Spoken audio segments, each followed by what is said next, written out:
21న Visakha beach road ప్రధాన వేదికగా జరగనున్న 11వ అంతర్జాతీయ యోగా దినోత్సవ వేడుకలు ఆంధ్రప్రదేశ్ ప్రభుత్వం ఘనంగా నిర్వహిస్తోంది. చరిత్రలో నిలిచిపోయేలా యోగాంధ్ర 2025కు రాష్ట్ర ప్రభుత్వం శ్రీకారం చుట్టింది.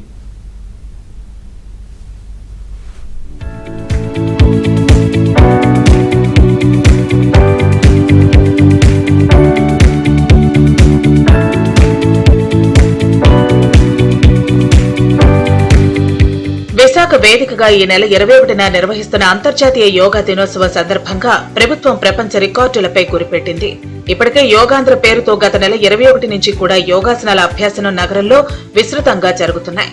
ఈ కార్యక్రమాన్ని చంద్రబాబు సర్కారు అత్యంత ప్రతిష్టాత్మకంగా తీసుకుని విజయవంతం చేయాలని తీవ్రంగా కృషి చేస్తోంది.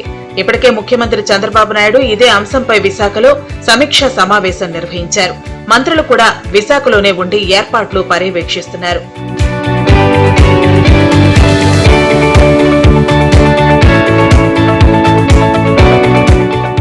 ఈ కార్యక్రమానికి సుమారు 5 లక్షల మందిని సమీకరించాలని భావిస్తున్నారు. అయితే యోగా డే విజయవంతం చేయడానికి మంత్రులు, ఉన్నతాధికారులు నగరంలోనే మకాం వేసి బీచ్ రోడ్ లో ఏర్పాట్లు ముమ్మరం చేస్తున్నారు. ఇప్పటికే బీచ్ వద్ద పచ్చటి మ్యాట్లు వేయటం ప్రారంభించారు. కొన్ని చోట్ల ఇరువైపులా, మరికొన్ని చోట్ల ఒకవైపు మ్యాట్లు వేశారు. అలాగే రోడ్డుకు ఇరువైపులా బారికేడ్లు ఏర్పాటు చేశారు. ఆర్కే బీచ్ నుంచి భీమిలి వరకు బీచ్ రోడ్డు పొడవునా 268 కంపార్ట్మెంట్లు ఏర్పాటు చేస్తున్నారు. ప్రతి కంపార్ట్మెంట్ లో ఒక వేదిక నిర్మించారు. కంపార్ట్మెంట్ లో ఉండే వారితో వేదికపై నుంచే శిక్షకుడు యోగాసనాలు వేయిస్తున్నారు.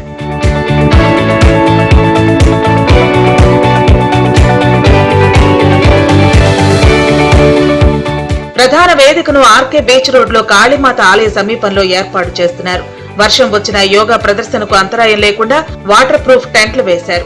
ఫ్లడ్ లైట్లు, భారీ స్క్రీన్లు అమర్చారు. ప్రధానమంత్రి నరేంద్ర మోదీతో పాటు ముఖ్యమంత్రి నారా చంద్రబాబు నాయుడు, ఉప ముఖ్యమంత్రి పవన్ కళ్యాణ్ సహా 175 దేశాల ప్రతినిధులు యోగా కార్యక్రమంలో పాల్గొంటారు. ఈ నేపథ్యంలో కట్టుదిట్టమైన భద్రతా ఏర్పాట్లు చేపట్టారు. ఎస్పీజీ అధికారులు తనిఖీలు చేస్తున్నారు. ఆ ప్రాంతం పోలీసుల ఆధీనంలో ఉంది. ఆర్కే బీచ్ రోడ్డుకు ప్రత్యామ్నాయంగా ఏయూ ఇంజనీరింగ్ కళాశాల మైదానంలో 25,000 మంది పాల్గొనేలా మరో వేదిక నిర్మించారు. ఇక్కడ కూడా వర్షం పడినా ఇబ్బంది లేకుండా జర్మన్ హ్యాంగర్స్ తో వాటర్ ప్రూఫ్ రేకులతో భారీ హాళ్లు ఏర్పాటు చేశారు. సుమారు 25,000 మంది గిరిజన యువతీ యువకులు యోగాతో పాటు సూర్య నమస్కారాలు చేయనున్నారు. ప్రధానంగా ట్రాఫిక్ నియంత్రణ, నిర్వహణపై అధికారులకు సూచనలు చేస్తున్నారు.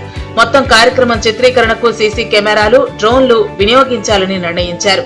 అయితే బీచ్ పరిసర ప్రాంతాల్లో కొన్ని చోట్ల ట్రాఫిక్ ను మళ్లిస్తున్నారు. నగర ప్రజలు కూడా యోగా కార్యక్రమానికి విశేషంగా కృషి చేస్తున్నారు. యోగాకి మించిన భోగం లేదు, యోగాకి తగ్గని రోగం లేదు అనే నిదానం ఎప్పటి నుంచో ఉంది మనకి.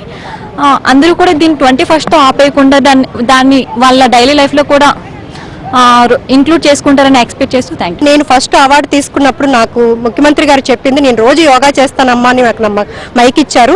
సో ఆయన యోగా చేస్తున్నారు కాబట్టి ఆయన లైవ్ ఎగ్జాంపుల్. అంత ఆరోగ్యంగా ఆ ఏజ్ లో కూడా ఆయన చేస్తున్నారంటే మనం కనీసం ఇప్పటి నుంచన్నా మన యోగాని మనం లైఫ్ లో, అంటే అదొక మన జీవన విధానం ఒకప్పుడు, కానీ ఇప్పుడు లేదు కాబట్టి మనం దాన్ని ఇంక్లూడ్ చేసుకుంటే చక్కగా ఆరోగ్యంగా మనం కూడా ఆయనలాగా ఉండగలుగుతామని, ఆయన మన రాష్ట్రాన్ని అంతా ఆరోగ్యంగా ఉంచాలని చూస్తున్నారు.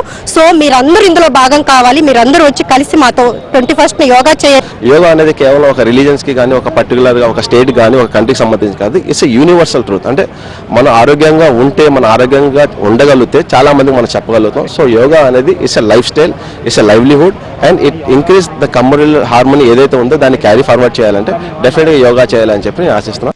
అంతర్జాతీయ యోగా దినోత్సవాన్ని పురస్కరించుకుని విశాఖలో అన్ని పాఠశాలలకు సెలవు ప్రకటించారు. ఈ నెల 20, 21 తేదీలను సెలవుగా డీఈఓ ప్రకటించారు.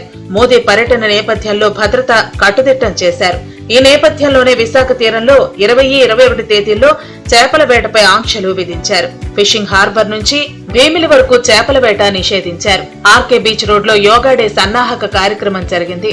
ఏయూ కన్వెన్షన్ సెంటర్ నుంచి కాళీమాత ఆలయం వరకు యోగా వాక్ నిర్వహించారు. ఈ కార్యక్రమంలో మంత్రులు DBV Swamy, Saritha Satyakumar, BC Janardhan Reddy, MP Kalisetti Appalanaidu, special chief secretary T Krishnababu, కూటమి నేతలు పాల్గొన్నారు. విశ్వప్రియ ఫంక్షన్ హాల్ కి ఎదురుగా యోగాసనాలు వేశారు. మరి ఒక నెల రోజుల నుంచి చంద్రబాబు నాయుడు గారు ఏదైతే నరేంద్ర మోడీ గారిని పిలిచారో, మరి 1 month నుంచి గ్రామీణ స్థాయి నుంచి ప్రతి ఒక్కరూ ఆరోగ్యంగా ఉండాలని కోరుకునే వ్యక్తులు ప్రధానమంత్రి గారు, మరి చంద్రబాబు నాయుడు గారు, మరి గ్రామీణ స్థాయి నుంచి ఈరోజు అన్ని మొత్తం ఆంధ్రప్రదేశ్ అంతా యోగా విలువ, యోగా చేయడం వల్ల ఏ విధంగా మనం ఆరోగ్యంగా ఉంటాం, ఒక పక్క సంక్షేమం అభివృద్ధే కాదు ప్రజలు కూడా ఆరోగ్యంగా ఉండాలని కోరుకునే ముఖ్యమంత్రి చంద్రబాబు నాయుడు గారు, ముఖ్యంగా చంద్రబాబు నాయుడు గారికి మరి మన పిఎం గారికి యోగా విలువ తెలుసు. యోగా చేస్తే ఏ విధంగా మనం ఉండగలము, ఏ ప్రెజర్స్ అయినా తట్టుకోగలము, ఏ టైంలో ఏ డెసిషన్ తీసుకోవాలి, సొసైటీకి ఏ విధంగా మంచి చేయగలము ఏకాగ్రతతో అన్న విషయం తెలిసిన వ్యక్తులు కాబట్టి ప్రతి ఒక్కరు యోగా చేయాలి. ప్రతి ఒక్కరు, ఇది పార్టీలకి, మతాలకు, కులాలకు అతీతంగా ఈరోజు యోగా చేయాలి. ఆంధ్రప్రదేశ్ ప్రజలందరూ బాగుండాలి, ప్రజలందరూ యోగా చేసి మంచి ఆలోచనలు చేయాలి, శవరాజకీయాలు కాదు మంచి ఆలోచన చేయాలని కోరుకున్న వ్యక్తి చంద్రబాబు నాయుడు గారు. ఖచ్చితంగా మనం గిన్నిస్ రికార్డుకి ఎక్కుతున్నాం. సీఎం చంద్రబాబు, మంత్రి నారా లోకేష్ ఎప్పటికప్పుడు యోగా కార్యక్రమం విజయవంతం కోసం మానిటరింగ్ చేస్తున్నారన్నారు విజయనగరం ఎంపీ కలిశెట్టి అప్పలనాయుడు. ప్రతి ఒక్కరూ యోగా చేస్తే ఆరోగ్యంగా ఉంటారని, గత పాలకులు ప్రజల ఆరోగ్యాన్ని పట్టించుకోలేదని ఎంపీ విమర్శించారు. నకిలీ మద్యం, జే బ్రాండ్లతో ప్రజల ప్రాణాలతో చెలగాటమాడారని విమర్శించారు. ఎన్డీఏ ప్రభుత్వానికి అభివృద్ధి, సంక్షేమమే కాకుండా ప్రజల ఆరోగ్యం కూడా ప్రభుత్వానికి ఎంతో ముఖ్యమన్నారు.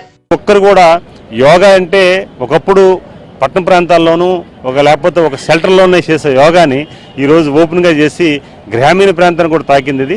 ఇది చాలా దీన్ని అంతటికి కూడా గౌరవ ముఖ్యమంత్రిగా క్రెడిట్ అండి. అంబాసిడర్ ఎవరంటే యోగాకి వారే. ఎందుకంటే గత 40 ఏళ్ళుగా యోగాని వారు ప్రతిరోజు ఒక జెన్యూన్గా చేసుకుంటూ యోగాని అద్భుతంగా ప్రమోట్ చేస్తూ వారు ఆరోగ్యంగా ఉంటూ ఆంధ్రప్రదేశ్ని కానీ ఉమ్మడి ఆంధ్రప్రదేశ్ని కానీ ఆరోగ్యంగా ఉంచుతూ వారు చేసిన చర్యల వల్ల ఈరోజు అద్భుతంగా వచ్చింది. అందుకు చాలా ఆనందంగా ఉంది. ఒక నిజమైన ఒక ఆరోగ్యవంతమైన ఆలోచనలు, ఆరోగ్యవంతుడైన వ్యక్తి నాయకత్వాన్ని మేము పనిచేయడం చాలా గర్వపడుతున్నాం. అలాగే చాలామంది కూడా ఈరోజు ఒక సంక్షేమ పథకాలే కాదు ఆరోగ్యంగా ఉండాలనేది మోటివేట్.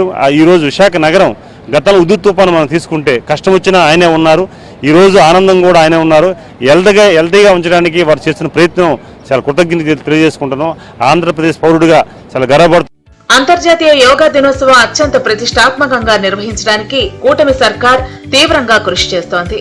నెల రోజుల నుంచి కూడా యోగాసనాలను నగరంలో చాలా చోట్ల నిర్వహించారు. కూటమి ప్రభుత్వం చిత్తశుద్ధి చేస్తే యోగాలో గిన్నిస్ బుక్ రికార్డ్ ఖాయంగా కనిపిస్తోంది.